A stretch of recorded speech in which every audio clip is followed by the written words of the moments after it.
ஏன் குறிப்பாக நான் கேரளான்னு சொல்கிறேன்னா, பினராயி விஜயனை எஸ்டிபிஐ பார்த்து அங்கே பயந்து அவர் அதை தடை செய்யணும்னு குரல் கம்யூனிஸ்ட்லேருந்து தான் முதல்ல வரும்.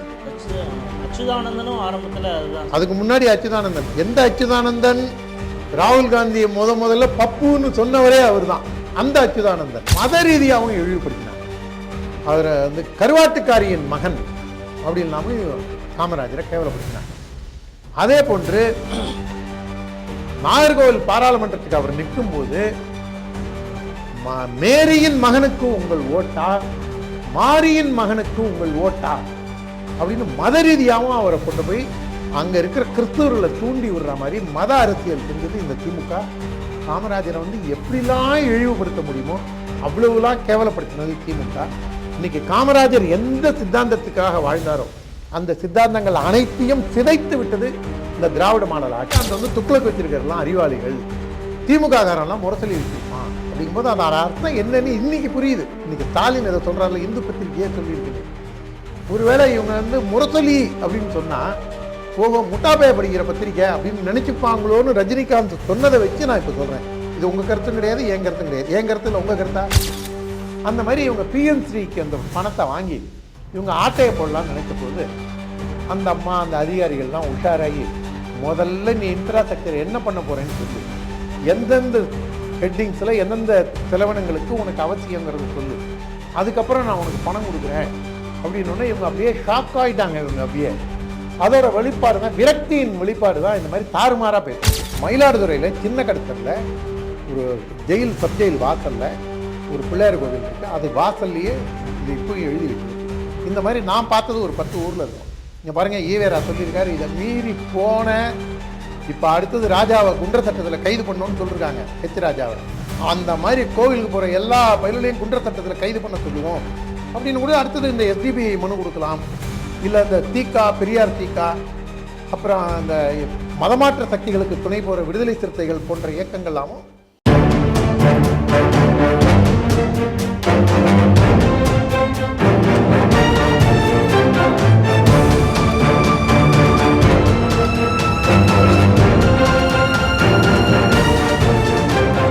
டிவி நேயர்களுக்கு வணக்கம். இன்றைய செய்திகள் சிந்தனைகள் நிகழ்ச்சிக்கு உங்களை வரவேற்கிறோம். முதலில் நாம் சிந்திக்க வேண்டிய முக்கிய செய்திகளை பார்ப்போம். கோவை குண்டுவெடிப்பில் உயிரிழந்தவர்களுக்கு புஷ்பாஞ்சலி செலுத்தும் நிகழ்ச்சிக்கு தடை விதிக்க எஸ்டிபிஐ கோரிக்கை. பிஎம்சி திட்டம் தமிழகத்தில் அமல்படுத்தப்பட்டால் தமிழ் மொழி பாடத்தை நீக்கிவிடுவார்கள் அப்பாவு. முதல்வர் நினைப்பதை விட தமிழக மக்கள் புத்திசாலிகள், ஸ்டாலினுக்கு கவர்னர் அதிரடி பதில். திராவிட மாடல் ஆட்சியை காமராஜர் ஆட்சியாக பார்க்கிறோம், செல்வ பெருந்தகை. கேரளாவில் ஜாமியா மலையாளி ஹல்கா என்ற பெயரில் மாணவர்கள் ஹமாஸ் ஆதரவு கலந்துரையாடல் வீடியோ வைரல். இன்றைய செய்திகள் குறித்து தனது கருத்துக்களை நம்மிடையே பகிர்ந்து கொள்ள நமது அரங்கத்திற்கு திரு ஓமாம்புலியூர் ஜெயராமன் அவர்கள் வந்திருக்கிறார். ஸ்ரீ டிவி நேயர்கள் சார்பாக அவரை வரவேற்கிறேன். வணக்கம். இன்றைக்கி பிப்ரவரி 14, வேலண்டைன்ஸ் டே கிடையாது. 2 மிக துயரமான சம்பவங்கள் இந்த தேசத்தில் நடந்திருக்கு.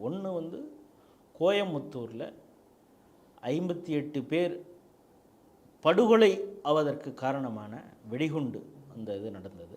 அடுத்தது புல்வாமாவில் நமது நாட்டை காக்கும் வீரர்கள் அவர்களை இஸ்லாமிய பயங்கரவாதிகள் கொண்டது.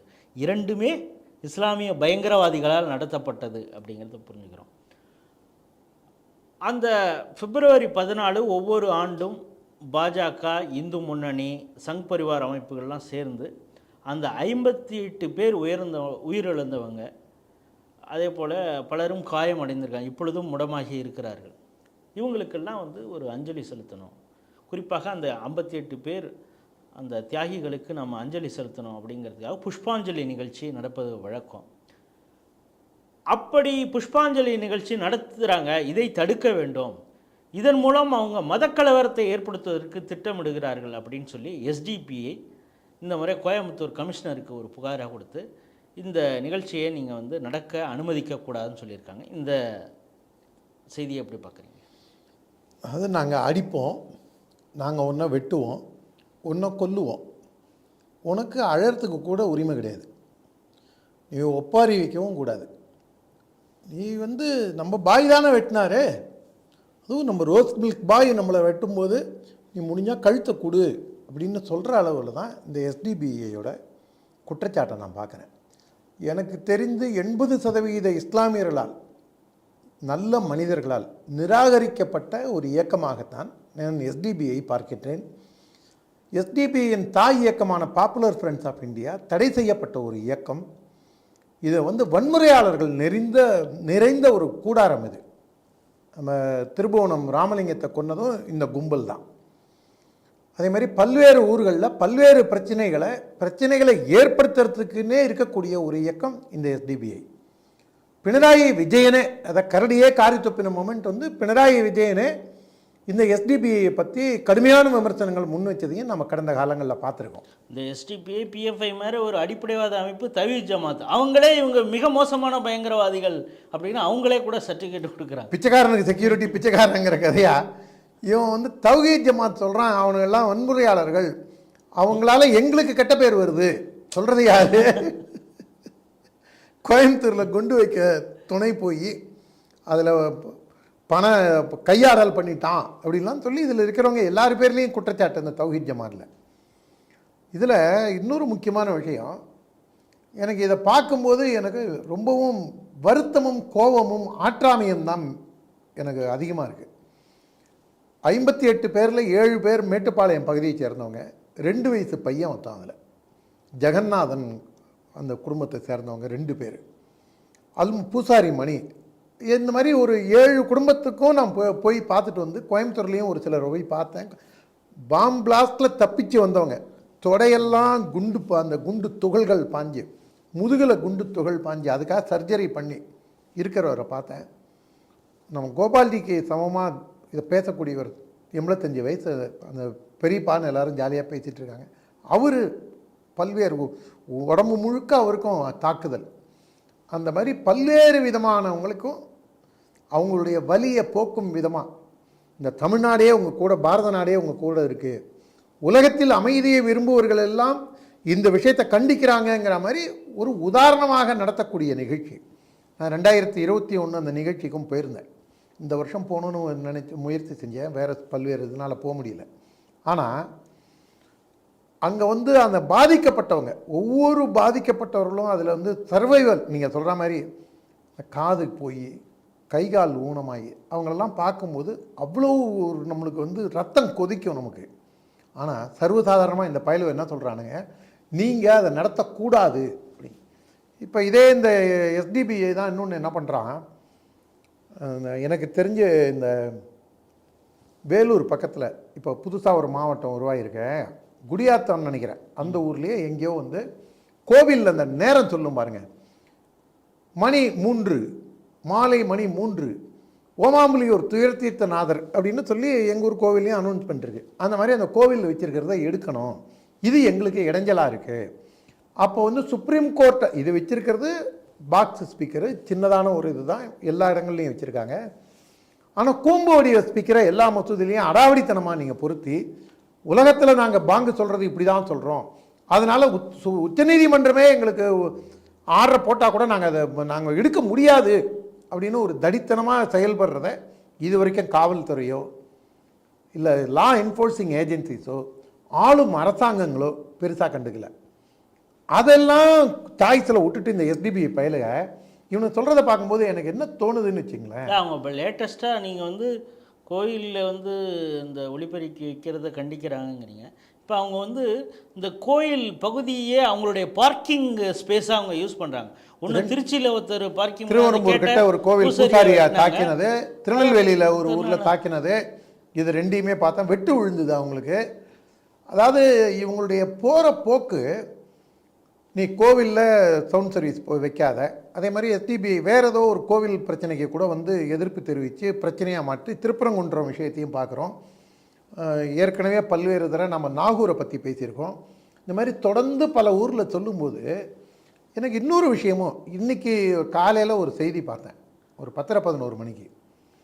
நம்மளுக்கு சீமானோட 1000 கருத்து வேறுபாடு இருக்குது. ஒரே ஒரு விஷயத்தில் ஈவேராவை அவர் பேசுகிறதுல மட்டும் நம்ம உடன்படுறோம்.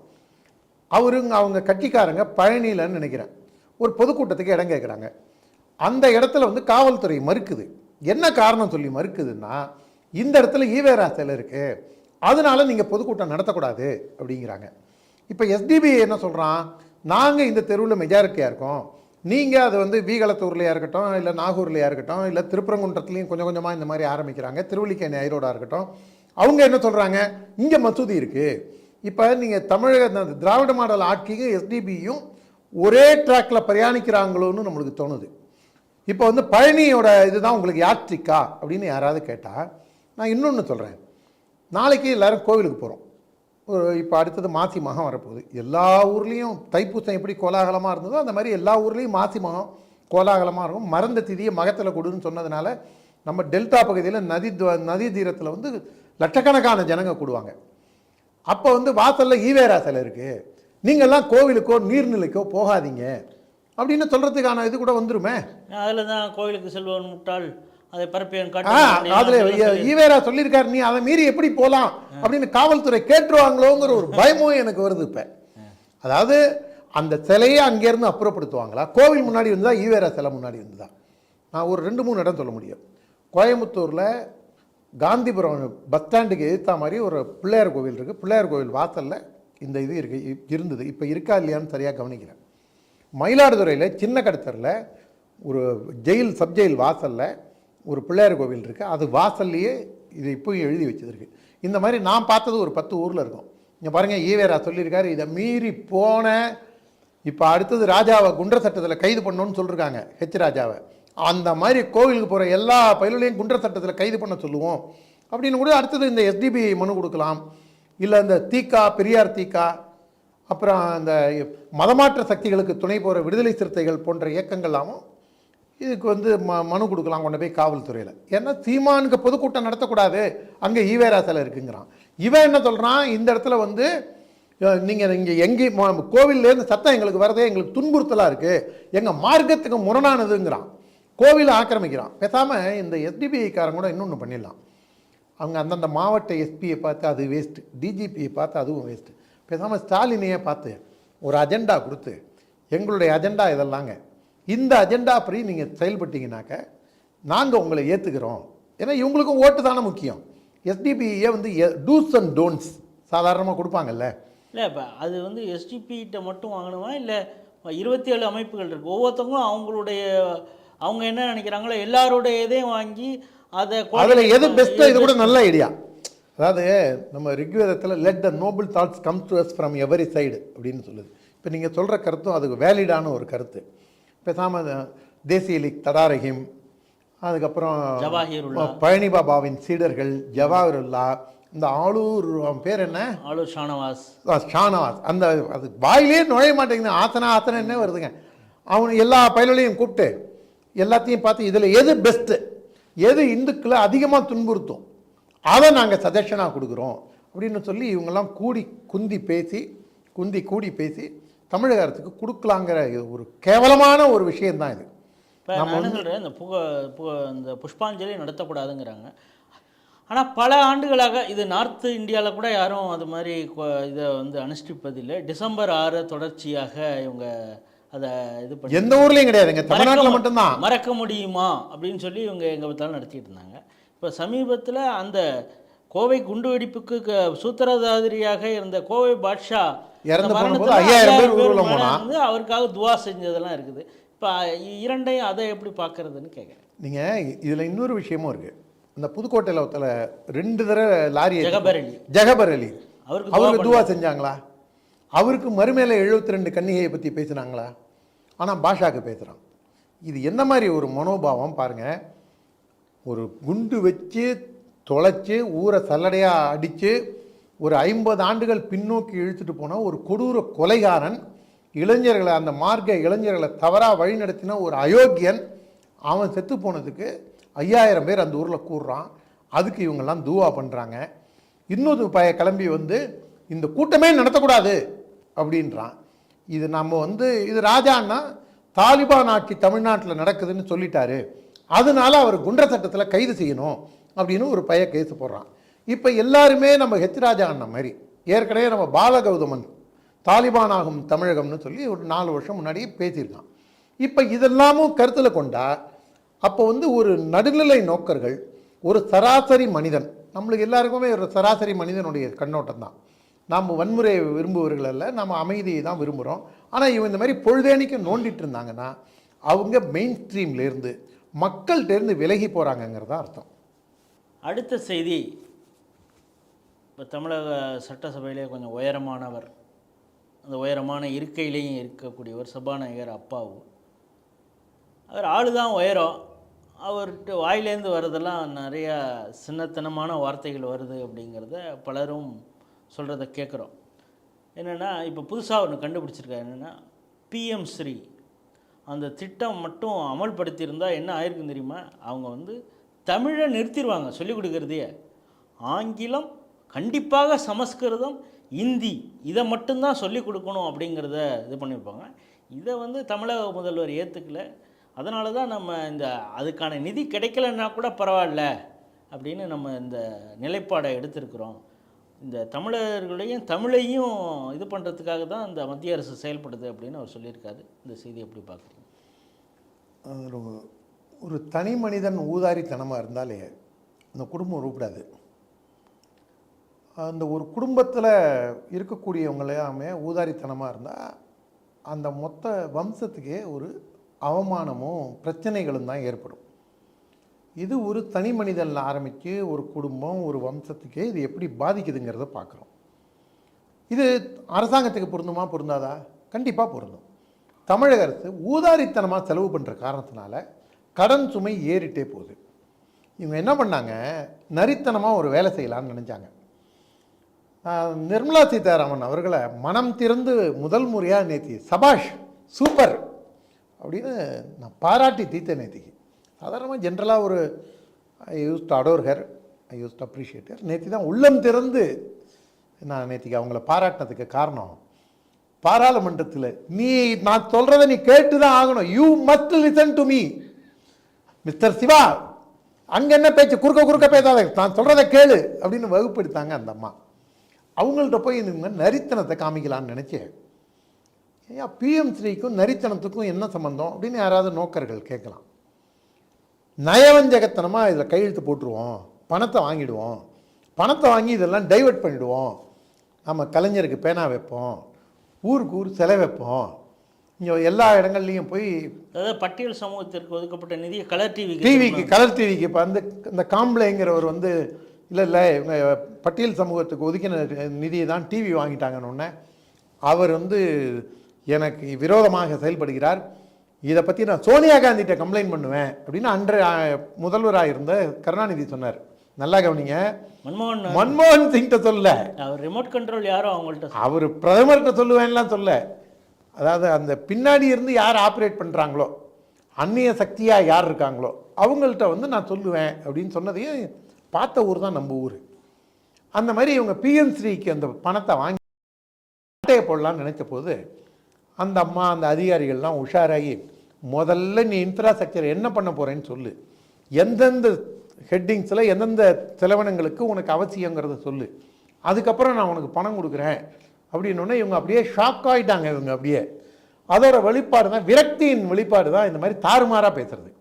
அதில் என்ன சொல்லியிருக்கான், மும்மொழி கொள்கையில் இதில் நம்மளுடைய நியூ எஜுகேஷன் பாலிசியில் என்ன சொல்லியிருக்காங்க, மும்மொழி கொள்கைங்கிறான். மும்மொழியில் முதல் மொழி என்ன, எவனுக்கு எது தாய்மொழியோ அந்த மொழி. இரண்டாவது உலக லிங்க் பண்ணக்கூடிய ஆங்கிலம். மூன்றாவது உனக்கு என்ன மொழி தேவையோ விருப்ப பாடத்தை நீ எடுத்துக்க அப்படிங்கிறதான். இங்கே தமிழ்நாட்டில் படிக்கிறவங்க எல்லாருக்குமே தாய்மொழி தமிழ். அதில் வந்து நம்மளுடைய புதிய எஜுகேஷன் பாலிசியில் வேறு என்ன சொல்கிறாங்க, 8ஆம் வகுப்பு வரைக்கும் கண்டிப்பாக தாய்மொழியில் படிச்சே தீரணும் அப்படின்னு மோடியின் தலைமையிலான பாஜக அரசு, மத்திய அரசு இவங்களெல்லாம் வலியுறுத்துது. ஆனால் இவனுங்கெல்லாம் என்ன பண்ணுறானுங்க, அந்த 8ஆம் வகுப்பு வரைக்கும் கட்டாய தமிழ்ங்கிறத விட்டுட்டு ஆங்கில வழி போதனைகளில் மட்டும் கவனம் செலுத்தி, இதில் இன்னொரு பிரச்சனையும் இருக்குது. அவங்க நடத்துகிற ஸ்கூல்லாம் சிபிஎஸ்சி ஸ்கூல் தானே.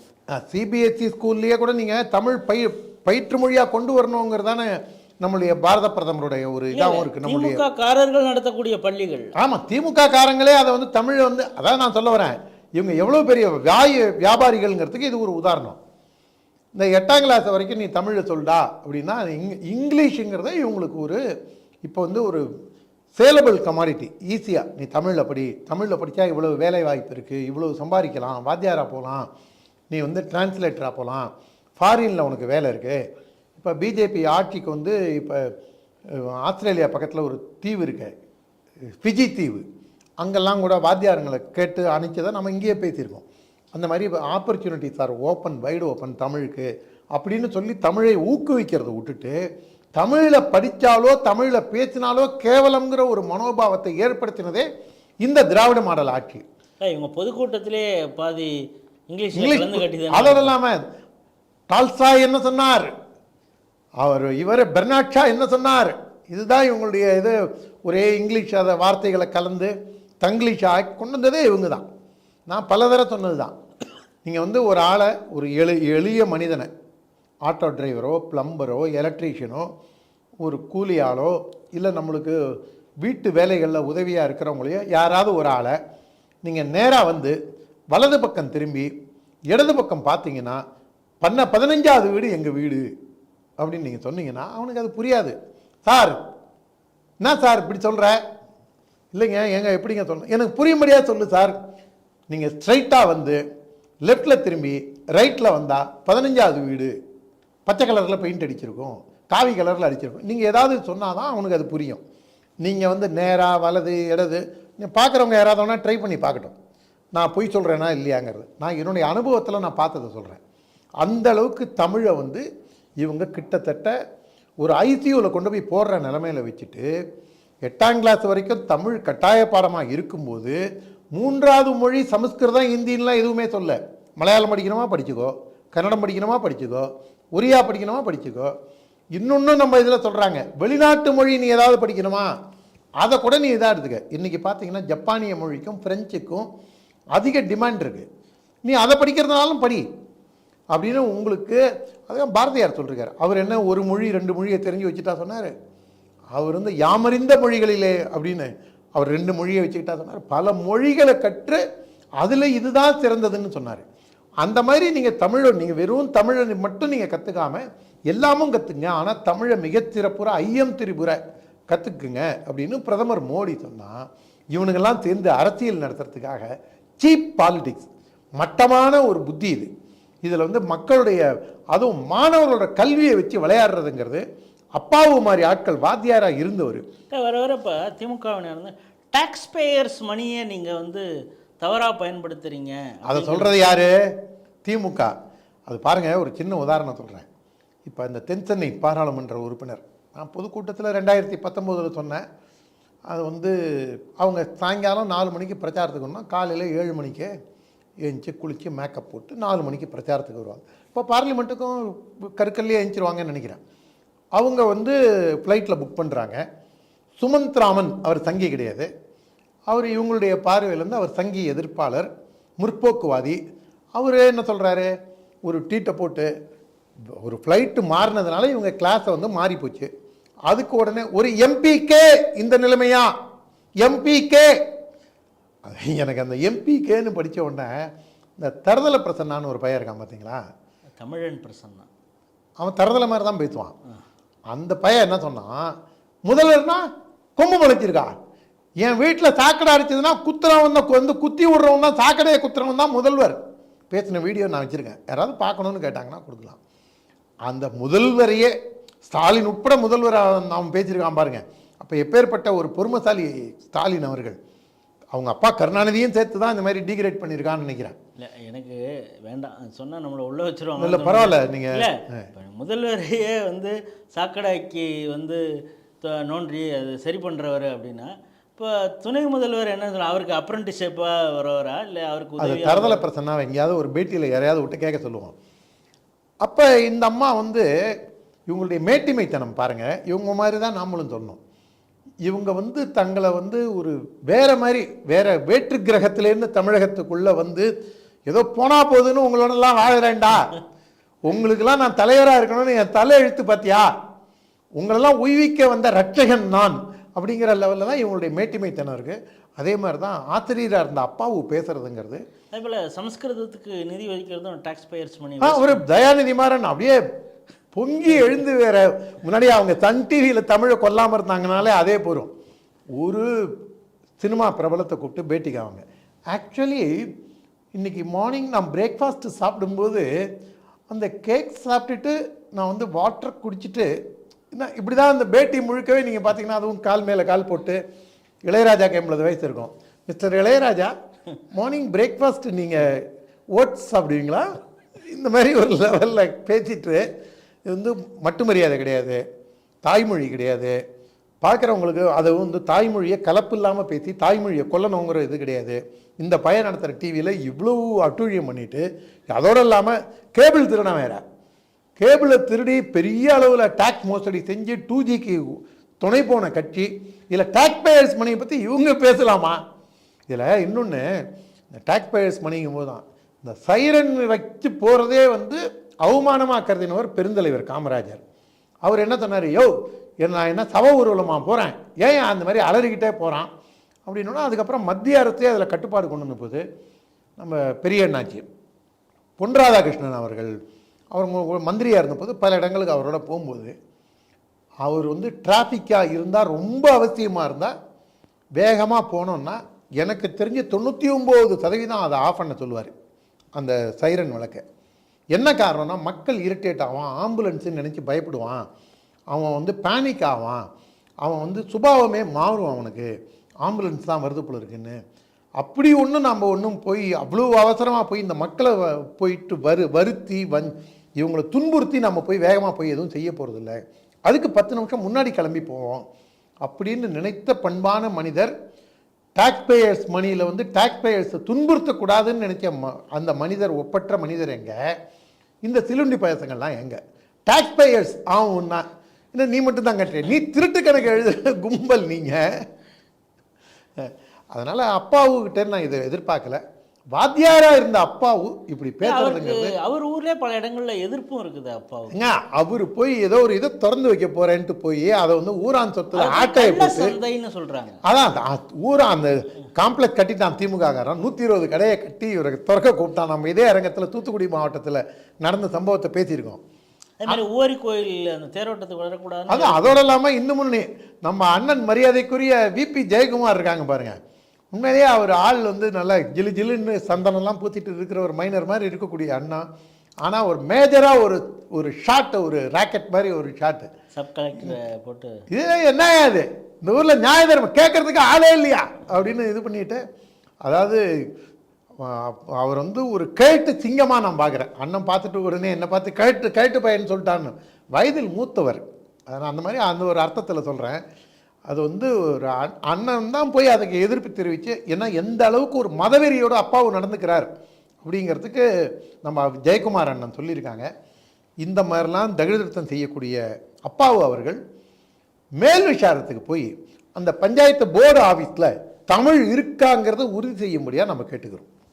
சமீபத்தில் உச்சநீதிமன்றம் ஒரு கருத்தை தான் சொல்லியிருந்தது. என்னென்னா, எத்தனை நாளைக்கு வந்து சட்டசபையில் ஏற்படுத்தப்பட்ட அமல்படுத்திய தீர்மானங்களை பெண்டிங்கில் வச்சுருக்க முடியும், ஆளுநர்கள் அதற்கு வந்து உடனடியாக அதற்கு கையெழுத்திட வேண்டும் அப்படிங்கிற ஒரு கருத்தை சொல்லியிருந்தாங்க. இருந்தாலும் கூட அவங்க தீர்ப்பு ஒன்றும் சொல்லலை, அதை ஒத்தி வச்சுருக்கிறாங்க. இது ஒரு பக்கம் இருக்கும்போது, இதை வைத்து கொண்டு இந்து பேப்பரில் ஒரு ஆர்டிக்கிள் எழுதியிருக்காங்க. கவர்னர் எப்படியெல்லாம், அதுவும் பாஜக ஆளாத மாநிலங்கள்லாம் கவர்னர்களை கொண்டு எப்படி அந்த ஆட்சியை வந்து முடக்கிறாங்க அப்படிங்கிறது மாதிரிலாம் ஒரு கட்டுரை எழுதியிருந்தாங்க. அந்த கட்டுரையை தன்னுடைய ட்விட்டர் பக்கத்தில் ஷேர் பண்ணி, இது போன்று மத்திய அரசு செயல்படுறது சரியா, கவர்னர்களை வச்சுக்கொண்டு இப்படியெல்லாம் பண்ணுறாங்க அப்படின்னு சொல்லி பல விஷயங்களை அவர் அதில் குறிப்பிட்டிருக்காரு. அதற்கு பதில் சொல்லும் விதமாக RN ரவி அவர்கள், தமிழக மக்கள் ரொம்ப புத்திசாலிகள் அப்படின்னு சொல்லிட்டு, இது போன்ற சமூக வலைதள கணக்குகளை வைத்து கொண்டு ஒரு கவர்னரை வந்து எள்ளி நகையாடுவது போலவும் கிண்டல் செய்வது போலவும் தொடர்ச்சியாக அதை வந்து ட்ரெண்டிங் பண்ணுறதுங்கிறது மிகவும் அநாகரிகமாக இருக்கிறது, அசிங்கமாக இருக்கிறது அப்படிங்கிறது மாதிரி ஒரு பதில் சொல்லியிருக்காரு. இதை எப்படி பார்க்குறீங்க? எனக்கு மரியாதைக்குரிய ஆர்.என். ரவி அவர்கள் மீதே ஒரு வருத்தம் உண்டு. உங்களுக்கும் இருக்குது அவர் மேலே? கண்டிப்பாக இருக்குது. நீங்கள் நம்ம கேரளா கவர்னர் ஆரிஃப் முகமது கான் அவர் என்ன பண்ணார்? அவர் போய் எதிர்த்து போராட்டம் நடத்துகிறேன்னு காரை விட்டு இறங்கி, வாடா முடிஞ்சா நீ மறியல் பண்ணா வாடா பார்ப்போம், அந்த மாதிரி பண்ண சொல்ல. உங்கள் கையில் இருக்கக்கூடிய சட்டத்தை உங்களுடைய எல்லைக்கு உட்பட்டு நீங்கள் பயன்படுத்தலையோ, நான் சோஷியல் மீடியாவில் எழுதுகிறவங்கள நீங்கள் பார்த்தீங்கன்னா, இந்த அம்மா அடிமைகள் நிறைய பேர் நம்ம பக்கம் சுவிட்ச் ஓவர் ஆகிருக்காங்க. அவங்களுக்கெல்லாம் பொழுதேனைக்கும் இந்த திமுகவை தவிர வேறு சிந்தனையே இருக்காது. அவங்களுக்கு வெறும் டிஎம்கே பைட்டிங் மட்டும்தான் இருக்கும். கண்டிப்பாக திமுக ஒரு தீய சக்தி. அது ஜனநாயக ரீதியில் வீழ்த்தப்பட வேண்டும். அதுக்காக 24 மணி நேரமும் திமுகவை நோன்றது மட்டும் பிஜேபியோட வேலை கிடையாது, சங் பரிவாரோட வேலை கிடையாது. அதை தாண்டி நிறையா வேலைகள் இருக்குது. ஆனால் அவங்களுடைய இது முழுக்க நான் எதுக்கு கிண்டல் பண்ணுறேன்னு கூட நிறையா பேர் நினைக்கலாம். எனக்கு நிறையா நண்பர்கள் இருக்காங்க, அவங்கள்ட்டே சொல்கிறது நீங்கள்லாம் அம்மா ஆதரவாளர்னு. அவங்க சொல்கிறதா மாதிரி நான் அவங்களுடைய கருத்தை நான் சொல்லலை. என்னுடைய கருத்து ஒரு நீண்ட யோஜனைக்கு பின்னர் அது இவருக்கு முன்னாடி இருந்த பன்வாரிலால் புரோஹித், எனக்கு பர்சனலாக பழக்கம் உள்ளவர் பன்வாரிலால் புரோஹித். நாளைக்கே நாங்கள் பார்த்தா என்ன எங்கே பார்த்தாலும் அவர் வேறு மாநிலத்துக்கு போனாலும் துணை ஜனாதிபதியாலும் ஜெயராமன் ஆவோ அப்படின்னு கூப்பிட்ற அளவுக்கு என்ன அவர்கிட்ட ஒரு சில கருத்துக்கள் ஒரு 2 தடவை கருத்து பரிமாற்றத்தில் எங்கே பார்த்தாலும் கூப்பிட்டு பேசுகிற அளவுக்கு இருந்தது. பன்வாரிலால் புரோஹித் இன்ஸ்பெக்ஷன் போகும்போது அதிமுக ஆட்சியில் அவர் கவர்னர் ஒரு பொம்பளை குளிக்கிறதை எட்டி பார்த்தாரு கடலூரில். எம்ஆர்கே பன்னீர்செல்வம் முட்டத்தார் எங்கள் பக்கத்து ஊருக்காரர், அவர் போய் ஆர்ப்பாட்டம் நடத்தினார். அப்போவே அவங்களெல்லாம் கோர்ட்டுக்கு இழுத்து எந்த பொம்பளை குளிக்கும் போது எட்டி பார்த்தார். இதுக்கு எப்படி ஆர்ப்பாட்டம் நடத்தினார், இதுக்கு எவன் பர்மிஷன் கொடுத்தான், இதுக்கு ஏன் போலீஸ் வேடிக்கை பார்த்தது, ஏன் தப்பான தகவலை பத்திரிகைகள்லாம் வெளியிட்டது அப்படின்னு சொல்லி இவங்களை இந்த புளியம்பழத்தில் கொட்டையை பிதிக்கிற மாதிரி பிதிக்கிருந்தோன்னு வச்சுங்க, இவங்களுடைய கொட்டம் அடங்கியிருக்கும். தேவையில்லாமல் இந்த ரோட் சைட் பாரதின்னு அண்ணன் ஹெச் ராஜா சொல்லுவார் பாருங்கள், இந்த ஆர்எஸ் பாரதி. அதுக்காக நீங்கள் ஆரிஃப் முகமது கான் செயல்படுறது மாதிரி செயல்படுங்க. அவர் பினராயி விஜயனை ஒரு முறை இதே மாதிரி போராட்டம் பண்ணார் உங்கள் சிஎம்மு, அதுக்கப்புறம் அந்த போராட்டத்தில் பாதியிலே கிளம்பி போயிட்டாரு. அதுக்கு காரணம் ஏன் தெரியுமா? போய் வேஷ்டியை மாற்றிட்டு போனார். அது மாதிரி நான் பேப்பரும் இல்லைன்னு அவர் சொல்லியிருந்தார். அது மாதிரிலாம் ஆர்.என். ரவி அவர்கள் சவால் விடணும்னு நீங்கள் எதிர்பார்க்க? சவால் விட வேணாம், நீங்கள் 10% எக்ஸிக்யூட் பண்ணுங்கன்ற. அதாவது 5 விரலும் ஒன்றும் கிடையாது. மாயவரம் போகுதுன்ற பகுதியில் கல்லேரி சம்பவம் நடந்தபோது கல்லேரி சம்பவம் நடக்கும்போது அவனெல்லாம் பிக்கப் பண்ணு அப்படின்னு சொல்லியிருந்தாங்கன்னு வச்சுங்க. எஸ்பியை இமிடிட்டா இல்லைன்னா நீங்கள் எஸ்பியை சஸ்பெண்ட் பண்ணு, இல்லைன்னா எஸ்பியை நீ அரெஸ்ட் பண்ண அவனை. அந்த கேஸை கூட அவங்க ஃபைல் பண்ணாமல் இருந்தாங்க இல்லையா அந்த காவல்துறையும் கூட. நீங்கள் பாருங்கள், இதெல்லாம் ஏன் தமிழ்நாட்டில் தான் இந்த மாதிரி ஒரு அட்டூழியெல்லாம் நடக்கும். நாம் கட்சி கட்டுப்பாடு, இயக்க கட்டுப்பாடு, இயக்கத்துக்குள்ளே பேசணும். நம்ம வெளியில் பேசிடக்கூடாது. நமக்கு 1000 வருத்தங்கள், இவங்களெல்லாம் தாண்டின பல விஷயங்கள் நம்மளுக்கு மனசுக்குள்ளே ஓடுது. ஆனால் இது இந்த சித்தப்பா மனத்தில் 1008 இருக்குது, என்னால் சொல்ல முடியல சித்தப்பான ஒரு பாக்யராஜ் படத்தில் பாருங்க, அந்த மாதிரி அந்த பய மாதிரி நாமளும் புலம்புற மனசுக்குள்ளே 1000 இருக்குது. வெளியில் சொன்னதில் முதல் முறையாக நம்ம இதை சொல்கிறது என்னென்னா, நீங்கள் தருமபுரம் போயிட்டு வரும்போது கல்லூட்டு எறிஞ்சான காலி பயலுங்க, அவங்கள பிக்கப் பண்ணி அவங்கள ரிமைண்ட் பண்ணியிருந்தாலே தேவையில்லாத பிரச்சனைகள் குறைஞ்சிருக்கும். ஆளுநர் அதை கூட அவர் கேட்காம விட்டுட்டாங்க. இரண்டாவதாக இந்த ரோட் சைட் பாரதி அவர் அண்டர்வேரோட போயிருப்பார் அப்படின்னு சொன்னதெல்லாம் என்ன மாதிரி ஒரு இது. ரம்மி ரவின்னு ஒரு பையன், மூத்திரசந்து முத்தரசன், நான் உடனே ஒரு தலைவராக இருந்தவரை ஒரு எளிய மனிதன், நான் கூட தான் எளிய மனிதன், அவரை விட எளிய மனிதன். அவராவது இன்னோவா காரில் போகிறாரு, நான் ஆட்டோவில் போகிற சாதாரண ஆள். அப்படி யாராவது அவர் எளிய மனிதன் நீ சொல்லலாமான்னா, அப்போ அவரோட எளிய மனிதன் என்னுடைய ரெப்ரசன்டேட்டிவ் ஆர்.என். ரவியும் பிரதமர் மோடியை எப்படி விமர்சிக்கலாம்? அவர் முத்தரசன் என்ன சொல்கிறாரு, இந்த ரம்மி ரவி இது என்ன மாதிரி ஒரு மனோபாவம் இதெல்லாம்? அவர் அரசியல் செய்ய முடியுமா? உஸ்து வேறு என்ன சொன்னார், வேணா கவர்னர் ஏதாவது ஒரு தொகுதியில் போட்டியிடணும். அதுதான் அண்ணாமலை இளம் சிங்கம் பொலிச்சுன்னு ஒரு காட்டு காட்டினார். நீ வா இதில் டிஎன்பிஎஸ்சி குரூப் 4 எழுதி பாஸ் பண்ணுறியா பார்ப்போன்னு. அந்த அளவுக்கு தான் இவங்களுடைய அறிவே இருக்குது. அந்த ரவி அவர்களை இந்த மாதிரிலாம் பேசும்போது ரவுண்டு கட்டியிருந்தாங்கன்னா, இந்த மாதிரி ஒரு வரியா ஒண்டி கொண்டி வரியா மோதி பார்ப்போமா, இதெல்லாம் என்ன மாதிரி ஒரு மனோநிலை? இது ஒரு அறிவு சமூகமாக நம்ம இயங்க வேண்டாம் கேட்குறேன். இதில் ஹிந்து பத்திரிகையை கோட் பண்ணி அவர் எழுதியிருக்காருங்கும் போது ஹிந்து பத்திரிகை எந்த அளவுக்கு ஆயிடுச்சு பாருங்கள். இதுக்கு முன்னாடிலாம் இந்து பத்திரிகை மவுண்ட் ரோடு மகாவிஷ்ணு, அவாள் பத்திரிகை அப்படிங்கிறது போய் இன்றைக்கி அவங்க சம்பந்தின்னு நினைக்கிறேன். இவங்களுடைய மேஜர் ஷேர் வேறு இருக்குது.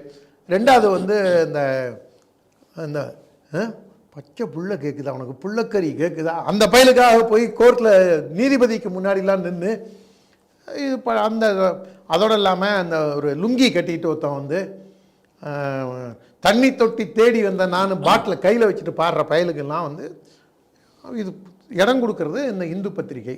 இந்து பத்திரிகை வந்து கழுதை தேஞ்சு கட்டெருமான கதையாக ஆகிப்போச்சு. அது சொல்லும்போது தான் எனக்கு இன்னொரு ஞாபகம் வந்தது. ரஜினிகாந்த் வந்து துக்ளக் வச்சுருக்கிறலாம் அறிவாளிகள், திமுக காரெல்லாம் முரசொலி வச்சுருப்பான் அப்படிங்கும்போது அதோட அர்த்தம் என்னன்னு இன்றைக்கி புரியுது. இன்றைக்கி ஸ்டாலின் இதை சொல்கிறாரில்ல, இந்து பத்திரிகையே சொல்லியிருக்குன்னு. ஒருவேளை இவங்க வந்து முரசொலி அப்படின்னு சொன்னால் ஓஹோ முட்டாப்பைய படிக்கிற பத்திரிக்கை அப்படின்னு நினச்சிப்பாங்களோன்னு ரஜினிகாந்த் சொன்னதை வச்சு நான் இப்போ சொல்கிறேன்.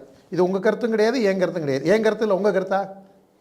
முரசொலி படிக்கிறவன்லாம் அப்படி சொன்னது வந்து ரஜினிகாந்த் சொன்னதா இப்போ வந்து ஸ்டாலினுக்கே ஒரு குற்றவுணர்ச்சி வந்து இப்படி பண்ணியிருக்காருன்னு நம்ம நினைக்கிறோம். அதனால் இதில் இன்னொரு விஷயமும் பின்னாடி ஒரு அடிநாதமாக நான் வந்து சொன்னேன், இந்த மாதிரி இவர் மாதிரி கேரளா ஆரிஃப் முகமது கான் மாதிரி செயல்பட்டுருக்கலான்னு. ஆனால் கவர்னர் வந்து ஒருவேளை டெல்லி லெஃப்டினன்ட் கவர்னர் பாதையில் பிரயாணித்தார்னு வச்சுங்க, ஸ்டாலினுக்கு அதுவே ஒரு கலக்கத்தை கொடுத்து இன்றைக்கி அவர் வந்து முன்னாடியே இதெல்லாம் கிரவுண்ட்ஸ் எல்லாம் ரெடி பண்ணுறாரோன்னு இன்னொரு சிந்தனையும் எனக்கு வருது. அதாவது ஒரு மனிதனுக்குள்ள இருவிதமான சிந்தனைகள் வரும்ல, பார்க்குறவங்க நம்மளை ஸ்பிட் பர்சனாலிட்டின்னு நினச்சிட போகிறாங்க. ஒரு விஷயத்துக்கு ரெண்டு விதமாக அணுகலாம், பல விதமாக அணுகலாம். ரெண்டு கோணங்கள் முக்கியமான கோணம். முதல் கோணம் ஆரிஃப் முகமது கான், ரெண்டாவது கோணம் லெஃப்டினன்ட் கவர்னர் டெல்லி. அவரும் இந்த மாதிரி தான் பண்ணிகிட்டு இருந்தார். இந்த யார் இந்த கவர்னர் குமாஸ்தா கையெழுத்து போட்டால் அனுப்பணும் அப்படிலாம் சொல்லிட்டு இருந்தார் அரவிந்த் கெஜ்ரிவால். கடைசியில் என்னாச்சு, அவர் இந்த சேஷ் மஹால் தாஜ்மஹால் மாதிரி கட்டியிருக்கான், காதலிக்காக அவன் கட்டியிருந்தான், இவன் யாருக்காக கட்டினான்னு தெரியல அப்படின்னு சொல்லி அந்த சேஷ் மஹாலை வெளிக்கொண்டு வந்து அதை அனைமா அதை டூரிஸ்ட் ஸ்பாட் ஆக்கிடுவாங்கன்னு நினைக்கிறேன். அப்புறம் அந்த லிக்கர் கேட் ஊழலை கொண்டு வந்து அந்த ஆட்சியை அரெஸ்ட் பண்ணுங்கடான்னு எவனையும் விடாத எல்லாரையும் புடுறா அப்படின்னாங்க. அந்த மாதிரி இவரும் கிரவுண்ட்ஸை ப்ரிப்பேர் பண்ணுறாரோங்கிற ஒரு பயம் தமிழக முதல்வர், நமக்கான முதல்வர் ஸ்டாலின் அவர்களுக்கு வந்திருக்குங்கிற ஒரு காரணத்தினால்தான் இவர் ஸ்டாலின் இந்த மாதிரிலாம் செய்கிறாரு. இப்போ வந்து ஒரு சின்ன ஒரு இதாக தான் ட்ரெய்லர் காமிச்சிருக்காரோ, ஒரு டீசர் வெளியிட்டிருக்காரோ கவர்னர் அப்படிங்கிறத பார்க்குறேன். எல்லாத்தையும் தாண்டி இன்னொன்று அதில் அடிநாதமாக நான் பார்க்குறது, கவர்னர் என்ன சொல்லியிருக்காரு, மக்கள் உங்களை விட புத்திசாலிகள், நம்மை விட புத்திசாலிகள் அப்படின்னு அவர் சொல்கிற வார்த்தை. இப்போ நம்மளுக்குள்ளே பேச்சு வந்தால் என்ன சொல்லுவோம், யோ போயா நீ ஒரு தற்குறி, நீ ஒரு முட்டா பைய, கை நாட்டு நீ அப்படிமோ. கவர்னர் அவர் ரேஞ்சுக்கு அதெல்லாம் சொல்ல முடியாது இல்லையா, அதை அப்படி தான் நான் பார்க்குறேன்.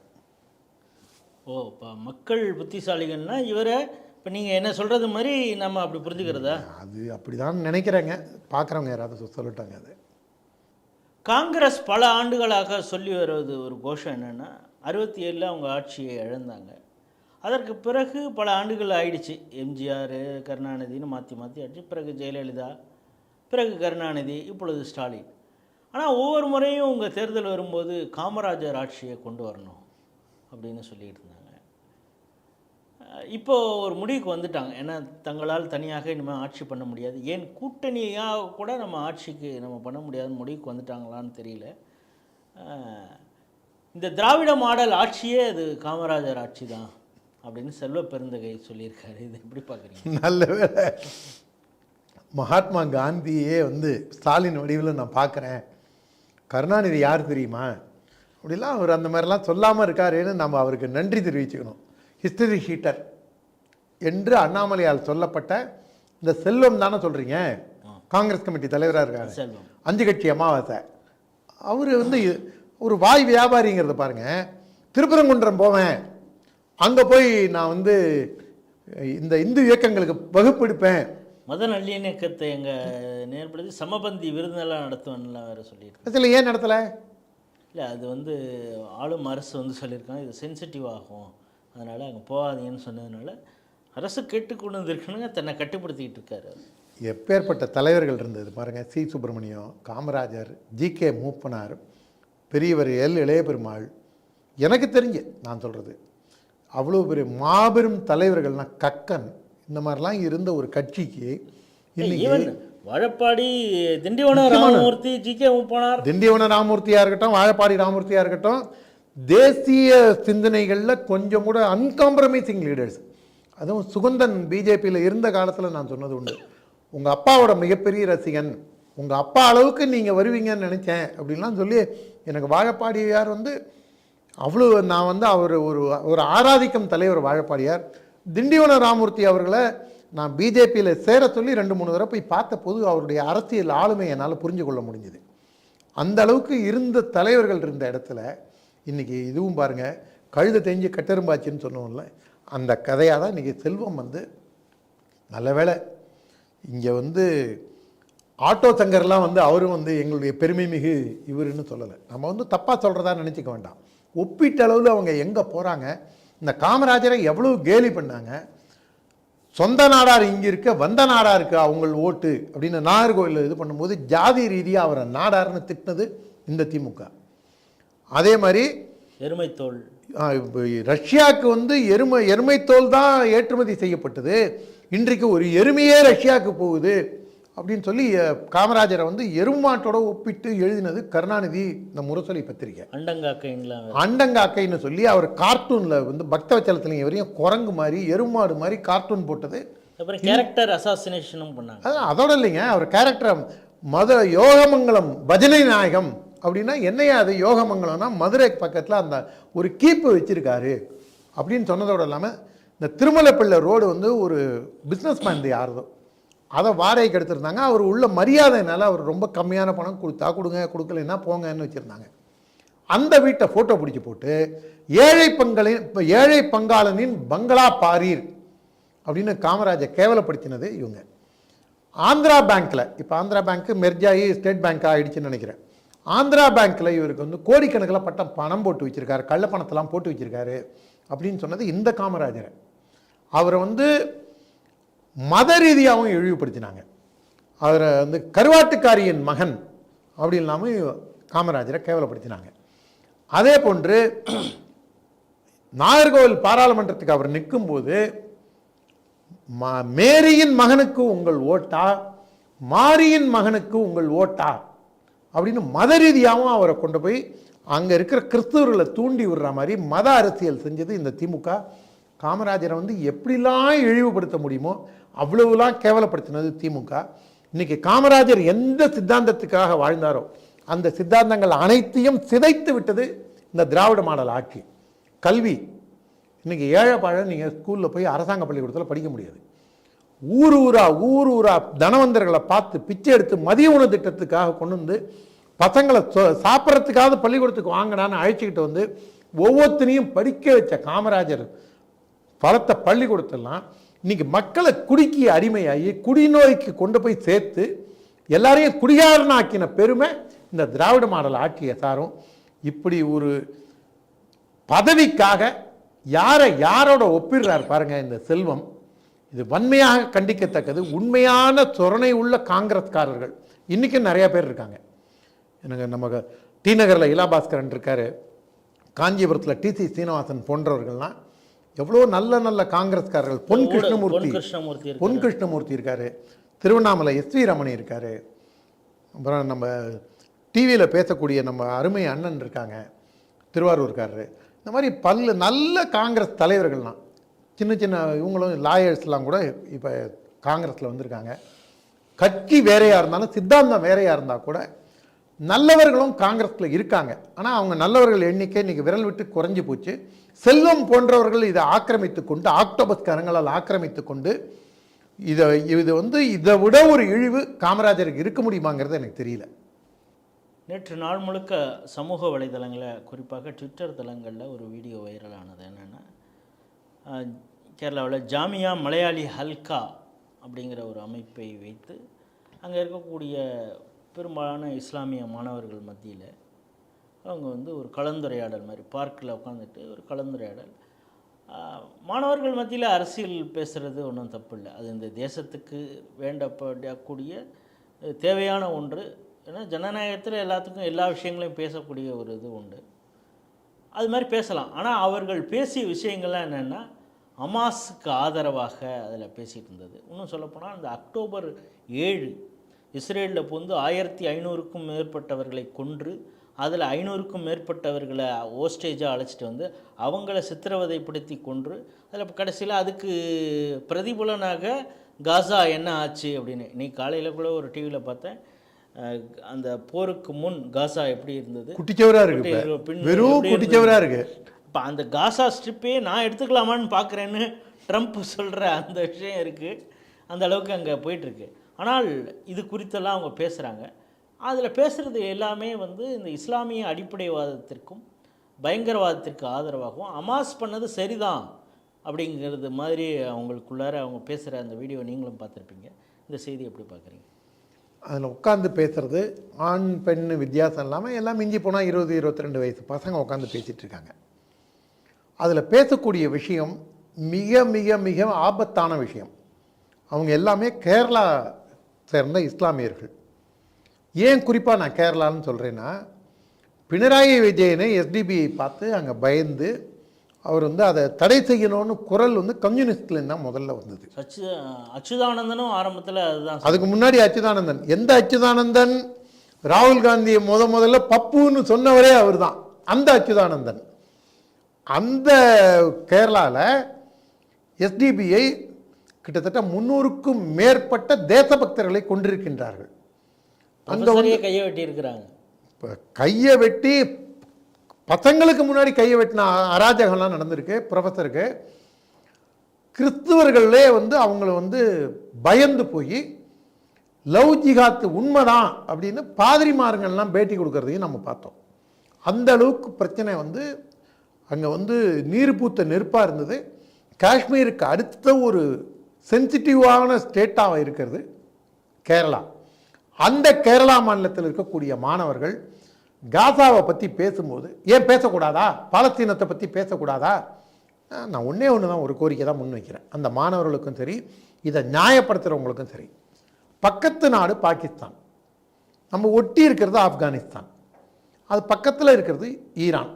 இந்த 3 நாட்டிலையும் அதுவும் குறிப்பாக ஆப்கானிஸ்தானில் கால் தெரிஞ்சுதுங்கிற காரணத்தினால சுட்டு கொன்னான். மகளிருக்கு பரதா போட்டு கால் எப்படி தெரியலாம், காலை பார்த்தா காமம் மேற்படும் அப்படின்னு சொல்கிற முட்டா பயலுக அவங்கள இவங்கெல்லாம் இன்றைக்காவது கண்டிச்சிருக்காங்களா? அதே மாதிரி அதே ஆப்கானிஸ்தானில் ஜன்னலே இருக்கக்கூடாது, ஜன்னல் இருந்தால் தானே நீ வெளியில் பார்ப்ப. ஒரு விஷயத்தில் அவங்களுக்கு நாம் நன்றி தெரிவிக்கணும். கண் இருந்தால் தானே நீ பார்ப்ப, கண்ணே நோண்டிட்டா இல்லை அதுதானே அவங்க கண்ணு மட்டும்தான் தெரியணும். அந்த பர்கா அந்த அளவுக்கு பர்கா போடணும் அப்படிங்கிறாங்க. அது அதனால தான் நான் கேட்குறேன். ஹிஜாப் கூட அங்கே கிடையாது. இது போல் முழுமையாக மூடக்கூடிய அந்த உடை தான் அவங்க. அதுக்கு நான் சில இடங்களில் பார்த்துருக்கேன். ஹோட்டல்லையே சாப்பிடும்போது நான் அதை கிண்டல் பண்ணுறதுக்கோ ஒரு வன்மத்தோடையோ நான் சொல்லலை. அதை சாப்பிட்ருப்பாங்க, ஒரு வாய் சோத்தை கையில் எடுத்துகிட்டு இது எடுத்துகிட்டு திரும்பியும் சாப்பிடுவாங்க. ஹோட்டலில் சாப்பிடும்போது நீங்கள் அதை கொஞ்சம் மேலே போட்டுட்டு அதுக்கப்புறம் சாப்பிட்லாமே அப்படின்னு வரவங்க அழைச்சிட்டு வரவங்களும் நீ கொஞ்சம் ஃப்ரீயாக சாப்பிட, நீ வந்து ஹிஜாப் அவரு அந்த மாதிரிலாம் யாரும் சொல்ல. அவங்களுக்கு சாப்பிடும்போது கூட நம்ம அதை பார்க்கும்போது நம்மளுக்கு சங்கடமாக தான் இருக்குது. சரி, சங்கடத்தை அனுபவிக்கிறவங்களே இது பண்ணும்போது அந்த மாற்றங்கள் உள்ளேருந்து வரணும், வெளியிலேருந்து சொல்கிறது சரியாக இருக்காது. அந்த மாதிரி இவங்க வந்து ஆப்கானிஸ்தானில் ஜன்னலை கூட வைக்கக்கூடாதுங்கிறான். காலேஜ் ஸ்கூல்ல எல்லாம் படிக்கக்கூடாதுங்கிறாங்க. பள்ளிக்கூடத்தெல்லாம் மூடு, பொண்ணுங்களுக்கு பாடம் சொல்லி கொடுக்க வாத்தியெல்லாம் எதுக்கு? அதே மாதிரி ஈரான்லாம் அழகை போட்டி நடந்தது, முன்னாடிலாம் அழகை போட்டி நடந்தது. அவ்வளோ ஏன் ஈவேராவே ஒரு நாட்டை கோட் பண்ணி பேசியிருக்காரு, டர்க்கியை கோட் பண்ணி. இப்போ அந்த டர்க்கியோட நிலைமை இதில் இன்னொன்று, டர்க்கி ஈவேராங்கும் போது தான் இன்னொன்று ஞாபகம் வருது. இந்த பசங்க பேசும்போது இன்னொன்று சொல்கிறாங்க, யூரோப்பில் வந்து நாடுகளில் ஒத்தனை கொத்தம் அடிச்சுக்கிறான். எனக்கு அதை பார்க்கும்போது வெள்ளைப்பிள்ளையாரை கிள்ளி வெள்ளைப்பிள்ளையாருக்கு நைவேத்தியம் வச்சான், நாய்க்கு நாய் வாழை வெட்டி நாய்க்கு சூப்பு வச்சான் அப்படிம்பாங்க. அங்கே அடிச்சுக்கிறது யார்? ஃப்ரான்ஸ்லையா இருக்கட்டும், யூகேலையா இருக்கட்டும், ஜெர்மன்லையா இருக்கட்டும், இந்த பிரச்சனைக்கு காரணம் யார்? இல்லீகல் இமிகிரண்ட்டாக போனால் அந்த இல்லீகல் இமிகிரண்ட் யார்? இப்படி நீங்கள் போய் நின்னீங்கன்னா கடைசியில் எங்கே வந்து நிற்கும்? இஸ்லாமிய பயங்கரவாதத்தில் வந்து அதை. ஆனால் அதெல்லாம் மறந்துட்டு அங்கே ஒருத்தங்களுக்கு ஒருத்தவங்க அடிச்சுக்கிறாங்க, ரொம்ப கவலையோடு பேசுகிறாங்க. பிரச்சனைக்கு காரணமே உங்களை மாதிரி ஆட்கள் தானே. நீங்கள் என்னைக்காவது மியான்மரில் பழைய பர்மாவில் இருக்கக்கூடிய ரோஹிங்கியா பிரச்சனையை பற்றி பேசியிருக்கீங்களா? பங்களாதேஷ் இன்ஃபில்ட்ரேட்டர்ஸை பற்றி பேசுகிறீங்களா? இல்லை கோயம்புத்தூர் பாம்பிளாஸ்ட்டுக்கு போய் எஸ்டிபிஐ மனு கொடுக்குறான், அதெல்லாம் தப்புங்க, பயங்கரவாதம் கூடாதுங்க, நீங்கள் நடத்திங்க, நாங்கள் 10 இஸ்லாமியர் வரோம் அப்படின்னு யாராவது வந்து சொல்கிறீங்களா? சீனாவில் இருக்கிற உய்கூர் கொட்டடியில் வச்சிருக்க உய்கூர் முஸ்லீமை பற்றி கூட இவங்க பேசுகிறது. நீங்கள் வந்து சீனாவை பற்றி வாயை திறக்க மாட்டீங்க. நீங்கள் சீனா பற்றி வாயை திறந்தீங்கன்னா உங்களுக்கு 10வது துவாரத்தை, நவதுவாரம் தான் ஒரு மனுஷனுக்கு இருக்கும், 10வது துவாரத்தை சீனா ஏற்படுத்துவான் உங்களுக்கு. அந்த பயத்தினால இவங்க செய்கிறாங்க. இது வந்து ஒரு ஜனநாயகத்துக்கு மிகவும் ஆபத்தான விஷயமாக. ஏன்னா அப்போ நீங்கள் வந்து காசா பாலஸ்தீனை பேசுகிறது சரி அப்படின்னா, அப்போ இன்னொரு தரப்பு இஸ்ரேலை பேசுகிறத ஆதரிக்கிறது சரிதானே? அப்போ உங்களுக்கு இஸ்ரேலும் நட்பு நாடு தானே. அதனால் இதை வந்து ரொம்ப எச்சரிக்கையாக கையாளணும். இது இருமுனை கத்தி கண்ணாடி போன்ற ஒரு விஷயம். இதை ரொம்ப ரொம்ப எச்சரிக்கையாக இருக்கணும். இஸ்லாமிய மார்க்க அறிஞர்களும் தேசபக்தி உள்ள இஸ்லாமியர்களும் இது மேலே ஒரு கண் வைக்குமாறு கேட்டுக்கொள்கிறேன். இன்றைய 5 செய்திகள் குறித்து மிக சிறப்பான வகையில் உங்களுடைய கருத்துக்களை ஸ்ரீ டிவி நேயர்களோடு பகிர்ந்து கொண்டீர்கள். இந்த நிகழ்ச்சியிலே கலந்து கொண்டமைக்காக ஸ்ரீ டிவி நேயர்கள் சார்பாக நன்றியை தெரிவித்துக்கிறோம். நன்றி, வணக்கம், ஜெய்ஹிந்த், ஜெய் ஸ்ரீராம். ஜெய் ஸ்ரீராம்.